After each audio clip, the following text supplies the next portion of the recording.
Hey guys, welcome back to Drogba. तो खबर आ रही है कि वर्बल अग्रीमेंट हो गया है, फ्रैंक कैसी बार्सिलोना प्लेयर बन जाएंगे जून में और 4 ईयर की डील है जो वो साइन करेंगे एसी मिलान से और फ्री एजेंट के तौर पे वो ज्वाइन कर रहे हैं। मतलब कोई पैसा नहीं देना पड़ेगा बार्सिलोना को, एसी मिलान को, फ्रैंक कैसी के लिए। और 6.5 मिलियन यूरोस की सैलरी प्लस एड ऑन्स होंगे और मेडिकल जो है वो ऑलरेडी कंप्लीट हो चुका है। तो फॉर्मेलिटीज़ हैं वो सारी कंप्लीट हो चुकी हैं और फ्रैंक कैसी जो हैं वो बार्सिलोना के प्लेयर बन गए हैं। बहुत ही बेहतरीन साइनिंग है दोनों, कैसी और बार्सिलोना के पॉइंट ऑफ व्यू से अगर हम बात करें तो, क्योंकि ऑब्वियसली बार्सिलोना जो है अब फ्यूचर की तरफ देख रही है, अपनी जो डिपेंडेंस है उसको हटा रही है अपने स्टार प्लेयर से। वो प्लेयर्स जो इतने समय से स्पाइन बना रहे थे बार्सिलोना का, अगर हम बात करें जैसे सर्जियो बुस्केट्स हैं, जॉर्डी अल्बा हैं, जेरार्ड पीके हैं, तो हमने देखा है कि मेसी है, मेसी वो मूव ऑन कर चुके हैं, वो पीएसजी जा चुके हैं। सर्जियो बुस्केट्स भी अब अपने करियर के अंत की तरफ बढ़ रहे हैं। तो ये बहुत एक अच्छा टाइम है कि फ्रैंक कैसी जैसे एक मिडफील्डर को लाएं, 2-3 साल वो स्टीवर्डशिप में खेलें सर्जियो बुस्केट्स उनको ग्रूम करें, उनको गाइड करें और फिर जब Sergio Busquets decides to retire तो फ्रैंक कैसी जो होंगे बार्सिलोना के रंग में बिल्कुल ढल चुके होंगे and they will have a very good midfielder as it is. Frank Kessie is a very good midfielder, very good signing, very good acquisition by Barcelona. बहुत मतलब एक नया डायमेंशन लेके आते हैं। देखिए, सर्जियो बुस्केट्स से तो कंपेयर ना करें फ्रैंक कैसी को तो वही सही रहेगा, because Sergio Busquets is the best centre defensive midfielder of the modern game, इसमें कोई डाउट ही नहीं है। और सर्जियो बुस्केट्स जैसी प्रोफाइल के प्लेयर्स भी बहुत कम हैं अगर आप देखेंगे तो। सर्जियो बुस्केट्स जो काम करते हैं बार्सिलोना के सिस्टम में वो बहुत ज़्यादा मिडफील्डर्स नहीं कर सकते हैं। जिस तरीके की वो कामनेस और जिस तरीके का वो गेम की रीडिंग है सर्जियो बुस्केट्स की, वैसी मैंने किसी मिडफील्डर में नहीं देखी है। मतलब कंपेरेबल भी नहीं है जो सर्जियो बुस्केट्स हैं। तो फ्रैंक कैसी को अगर लेके आते हैं और उनको फ्यूचर के लिए ग्रूम किया जाता है, ऐसा नहीं होगा कि फ्रैंक कैसी के आते ही सर्जियो बुस्केट्स जो है वो टीम से बाहर हो जाएंगे।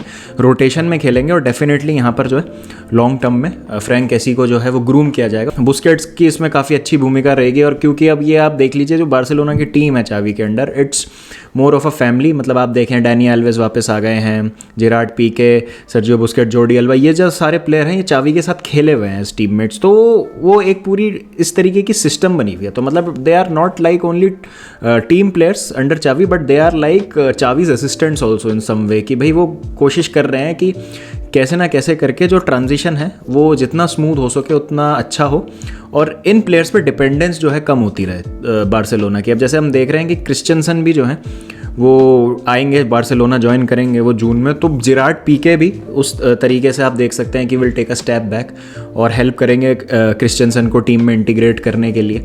तो ये बहुत अच्छी चीज़ है और बहुत सही डायरेक्शन में बार्सिलोना जा रही है। 2 बेहतरीन फ्री एजेंट जो हैं बार्सिलोना अपने पास ले लेगी जून में, हम क्रिश्चियनसन और कैसी की बात करें तो। और हो सकता है एस्पिलिक्वेटा भी साइन कर ले बार्सिलोना चेल्सी से। तो काफ़ी मतलब यहाँ पर इंटरेस्टिंग एक्विजिशन है ये। और रीबिल्ड भाई is on, rebuild is definitely well and good और बहुत सही डायरेक्शन में जा रहा है बार्सिलोना का ये प्रोजेक्ट। और नेक्स्ट सीज़न भाई Barcelona will be the title Challengers from day one, उसमें कोई डाउट की बात नहीं है। और चैम्पियंस लीग में भी I think they will do really well next season. तो ये तो बात हो गई फ्रैंक कैसी की, मेरे हिसाब से बहुत अच्छी चीज़ है। कैसे सिस्टम में फिट होते हैं, क्या करेंगे, उसके ऊपर डिटेल में दूसरे पॉडकास्ट में दूसरे वीडियो में बात करेंगे। पाओलो डिबाला वो भी मूव ऑन करेंगे अब यूवेंटस से इस सीज़न के बाद, कॉन्ट्रैक्ट एक्सटेंड नहीं करेंगे अपना यूवेंटस के साथ, नहीं कर रहे हैं नई डील साइन। अब कौन सी टीम्स हैं जो पाओलो डिबाला के लिए जाएंगी और कौन सी टीम्स ऐसी हैं जिनको ज़रूरत है पाओलो डिबाला की। अब प्रॉब्लम यहाँ पर ये है कि पाओलो डिबाला है तो एक बहुत बेहतरीन फुटबॉलर, उसमें कोई डाउट नहीं है, लेकिन उनकी जो प्रोफाइल है और जो उनके ट्रेड्स हैं वैसा टीम्स जो हैं बहुत कम मिलेंगी आपको जहाँ पर वो फिट हो जाएं। अगर हम प्रीमियर लीग की बात करें तो कौन सी प्रीमियर लीग टीम्स है जहाँ पर पाओलो डिबाला फिट हो सकता है, तो अगर हम प्रीमियर लीग में बात करें तो मैनचेस्टर सिटी में उनकी जगह नहीं बनती। फिर मैनचेस्टर यूनाइटेड में अगर उनको नंबर 10 में खिलाना है तो ऑलरेडी हैव ब्रूनो, वाइड खिलाना है तो ऑलरेडी हैव रैशफोर्ड, सेंचो। अगर हम स्पर्स की बात करें तो कुलुसेस्की हैं, सॉन है, केन है।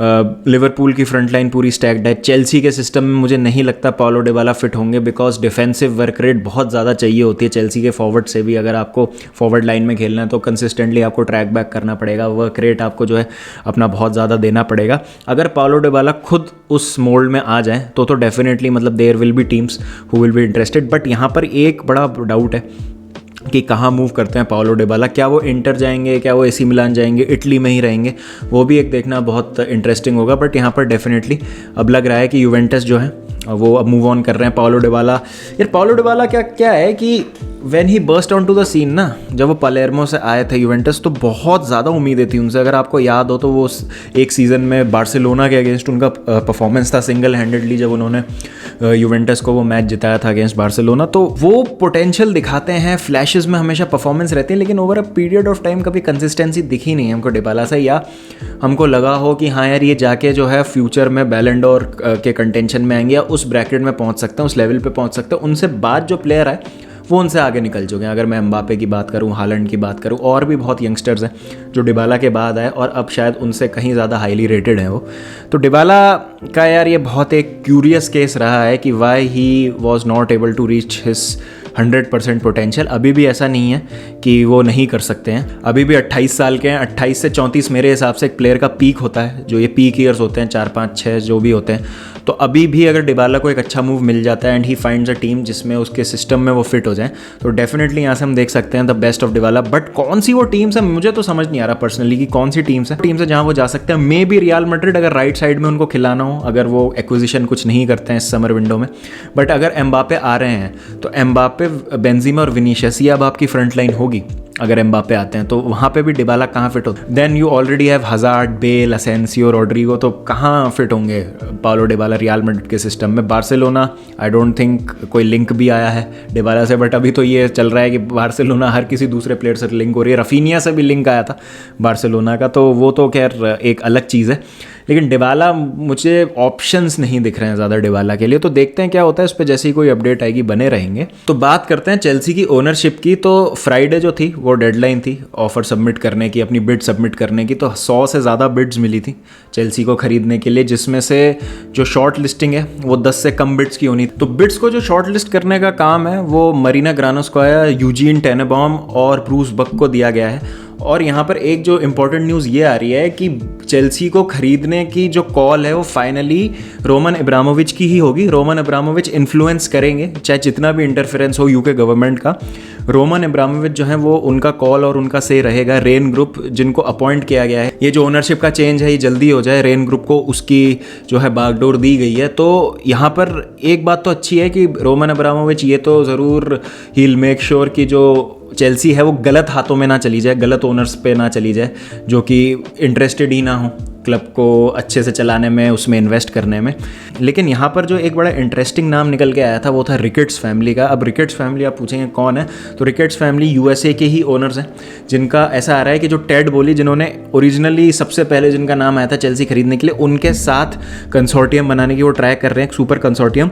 शिकागो कब्स जो एक बेसबॉल की टीम है यूएसए में, MLB बोलते हैं जिसको, मेजर लीग बेसबॉल, वहाँ की एक टीम है। और रिकेट्स जो हैं उनको नहीं चाहता कोई भी चेल्सी फ़ैन कि वो आएँ और ओनरशिप लें। मैं भी नहीं चाहता हूँ, क्योंकि उन्होंने बहुत गंदे गंदे स्टेटमेंट्स दिए। उनकी कुछ ईमेल्स लीक हुई थी जिसमें उन्होंने बहुत गंदी गंदी चीज़ें बोली थी, जिसको मैं अभी यहाँ पर डिस्कस नहीं करूँगा। आर्टिकल आपके सामने है, लिंक डाल दूंगा मैं अगर आपको उसके बारे में ज़्यादा पढ़ना है तो इस तरीके की चीज़ें नहीं चाहिए, इस तरीके के ओनर्स नहीं चाहिए। उनका ट्रैक रिकॉर्ड भी बहुत अच्छा नहीं रहा है, लेकिन यहाँ पर डर इसलिए लग रहा है क्योंकि वो लंदन आ गए थे और उन्होंने मुलाकात कर ली जो MPs हैं यूके गवर्नमेंट में और जो भी ऑफिशियल्स हैं जो ये चेल्सी की ओनरशिप के चेंज को देख रहे हैं गवर्नमेंट में जो हैं। तो यहाँ पर जो है काफ़ी दिक्कत वाली बात है कि क्या इनके इतने अच्छे कनेक्शंस हैं कि ये यहाँ पर आके और इतनी आसानी से चेल्सी की ओनरशिप ले लेंगे। लेकिन जहाँ तक मुझे लगता है कि इनको ओनर नहीं बनने देंगे और रोमन अब्रामोविच इनको तो एटलीस्ट क्लब नहीं बेचेंगे। तो ये था कि आज फाइनल हो जाता कि चेल्सी को कौन जो है फाइनली चेल्सी का ओनर बनेगा। लेकिन थोड़ी देर पहले ही एक न्यूज़ आई है कि the interested parties bidding for Chelsea had initially expected to receive word on their offers either on Monday या ट्यूसडे। बट इतना कॉम्प्लेक्स नेचर है इन बिड्स का और इतनी सारी इन्फॉर्मेशन मिली है सारे ही बिडर्स से रेन ग्रुप को कि थोड़ा सा और टाइम लगेगा शॉर्टलिस्ट करने में और फाइनली बताने में कि कौन जो है ओनर होगा चेल्सी का। तो आई थिंक और 5 से 6 दिन लग सकते हैं, 1 वीक और लगेगा। मतलब इस मंथ के एंड तक 30 या 31 मार्च तक हमको हमारे जो ओनर हैं वो पता चल जाएंगे कि चेल्सी के नए ओनर कौन है। सऊदी ग्रुप जिन्होंने अपना इंटरेस्ट दिखाया था, सऊदी मीडिया ग्रुप, वो जो है वो इंटरेस्टेड हैं चेल्सी खरीदने में, उन्होंने बिड भी अपनी सबमिट करी है, लेकिन उनको एज अ फ्रंट रनर्स अभी कंसिडर नहीं किया जा रहा है। तो ये इनसाइड सोर्सेज से न्यूज़ आ रही है, अब इन न्यूज़ में कितना दम है क्या है, बट मैं यही चाहता हूँ कि as a personally Chelsea fan की जो भी मतलब ये ओनरशिप ले चेल्सी की और जो भी नया ओनर बने, बस वो रोमन अब्रामोविच उसको वर्दी समझे और क्लब में इन्वेस्ट करने के लिए वो तैयार रहे, rather to suck out the profits and some money from the club. But hopefully जितनी न्यूज़ आ रही है कि भाई रोमन अब्रामोविच का भी से है, मरीना ब्रूसबर्ग, ये सब लोग इन्वॉल्व हैं, तो ओनरशिप का चेंज जो है वो सही होगा और चेल्सी फैंस को आई थिंक अभी तो फिलहाल चिंता करने की ज़रूरत नहीं है, लेकिन ये रिकेट्स वाला जो चक्कर सारा चालू हुआ है ये थोड़ा सा ज़रूर है जो एक डाउट क्रिएट कर रहा है मन में। चलिए देखते हैं फिर क्या होता है, इस पर हमारी नज़र बनी रहेगी। Thank you so much again for 20K यार, मज़ा आ गया, बहुत अच्छा लगा और अब आपने बहुत सारे क्वेश्चंस भेज दिए मुझे Q&A वाले में, तो मेरे को थोड़ा टाइम लगेगा उसको बनाने में। बनाता हूँ मैं Q&A जल्दी, मैं ज़्यादा से ज़्यादा क्वेश्चन एड्रेस करने की कोशिश करूँगा। तो मिलते हैं जल्दी फिर गाइस, जब तक अपना ध्यान रखें, take care and peace out.